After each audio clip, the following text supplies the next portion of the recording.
اعوذ باللہ من الشیطان الرجیم بسم اللہ الرحمن الرحیم۔ آج کا میرا موضوع شاہ عبداللطیف بھٹائی کا سر کلیان ہے۔ جب میں نے یوٹیوب پہ سرچ کیا تو شاہ عبداللطیف بھٹائی کے اس سر کلیان کے حوالے سے کچھ نہ ملا، تو میں نے سوچا کہ اس سر پر میں ایک ویڈیو بنا کر یوٹیوب پر بھیجوں۔ ایک بات یاد رکھنا کہ شاہ عبداللطیف بھٹائی کے اس سر کلیان میں دو چیزوں کا تذکرہ ہے، ایک اللہ تعالیٰ کا اور دوسرا اولیاء اللہ کا۔ اس میں ایک اللہ تعالیٰ کی وصفیں بیان کی گئی ہے، اللہ تعالیٰ کا تذکرہ بیان کیا گیا ہے، اور دوسرا اولیاء اللہ کا تذکرہ بیان کیا گیا ہے، اور اولیاء اللہ تعالیٰ کی صفتیں بیان کی گئی ہے۔ جیسے شاہ عبداللطیف بھٹائی نے پہلے اپنے شعر میں ارشاد فرمایا ہے، اول اللہ علیم اعلیٰ عالم جو دھنی، قادر پہنجے قدرت سی قائم آہ قدیم، وادی واحد وحدہ رازق رب رحیم، سو سراہ سچو دھنی چئی حمد حکیم، کرے پان کریم جوڑیو جوڑ جہان جو۔ اس میں شاہ عبداللطیف بھٹائی نے اللہ تعالیٰ کی تعریف کی ہے، اللہ تعالیٰ کا تذکرہ کیا ہے، اللہ تعالیٰ کی چند صفتیں بیان کی ہے، اور دوسرے شعر میں شاہ عبداللطیف بھٹائی نے اولیاء اللہ کا تذکرہ کیا ہے، اولیاء اللہ کی صفتیں بیان کی ہے۔ جیسے شاہ عبداللطیف بھٹائی رحمت اللہ علیہ نے ارشاد فرمایا ہے، اگے کیا اگہی نسوروئی نور، لا خوف علیہم ولا ہم یحزنون، سچن کو نے سور مولا کیو معمور انگ ازل میں انجو۔ اس میں شاہ عبداللطیف بھٹائی نے اولیاء اللہ کا تذکرہ کیا ہے، اولیاء اللہ کی دو وصفیں بیان کی ہے۔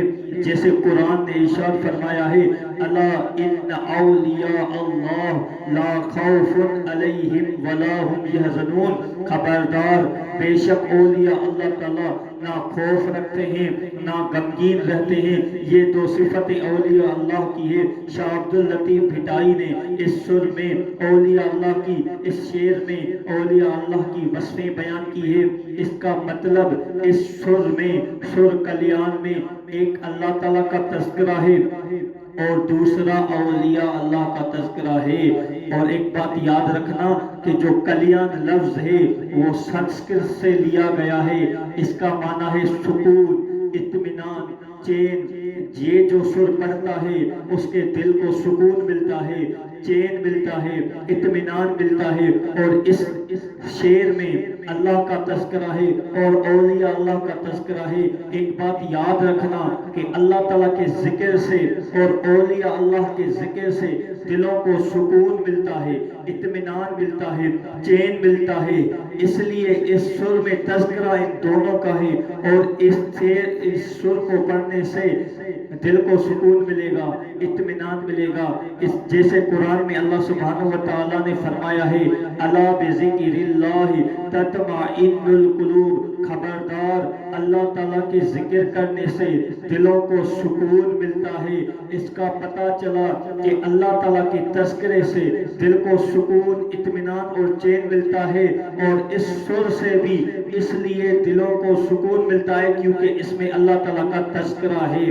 اور دوسری بات میں حدیث سے ثابت کروں کہ اولیاء اللہ کے تذکرے سے بھی دل کو سکون اور اطمینان ملتا ہے۔ جیسے کہ ہمارے نبی نے ارشاد فرمایا، عند ذکر الصالحین تنزل الرحمت، جب اللہ تعالیٰ کے بندوں کا، صالحین بندوں کا، اللہ تعالیٰ کے اولیاء کا ذکر ہوتا ہے تو اس بندے پر اللہ تعالیٰ کی رحمت کا نزول ہوتا ہے۔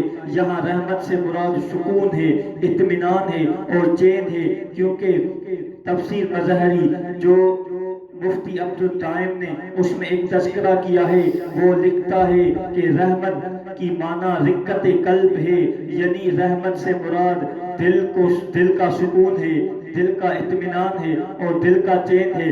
اس حدیث سے پتہ چلا کہ اولیاء اللہ کے تذکرہ کرنے سے دلوں کو سکون ملتا ہے، اور اس سر میں بھی اولیاء اللہ کا ذکر ہے۔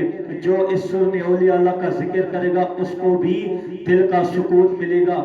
اس لیے ان اشعار کو جمع کر کے بزرگوں نے ان کا نام کلیان رکھا، کیونکہ اس میں تذکرہ اللہ کا ہے اور اولیاء اللہ کا، اور قرآن حدیث میں ثابت ہے کہ اللہ اور اولیاء اللہ کا ذکر کرنے سے دلوں کو سکون اور اطمینان ملتا ہے۔ یہ میرا چھوٹا سا ویڈیو سر کلیان پر، وآخر دعوانا ان الحمدللہ رب العالمین۔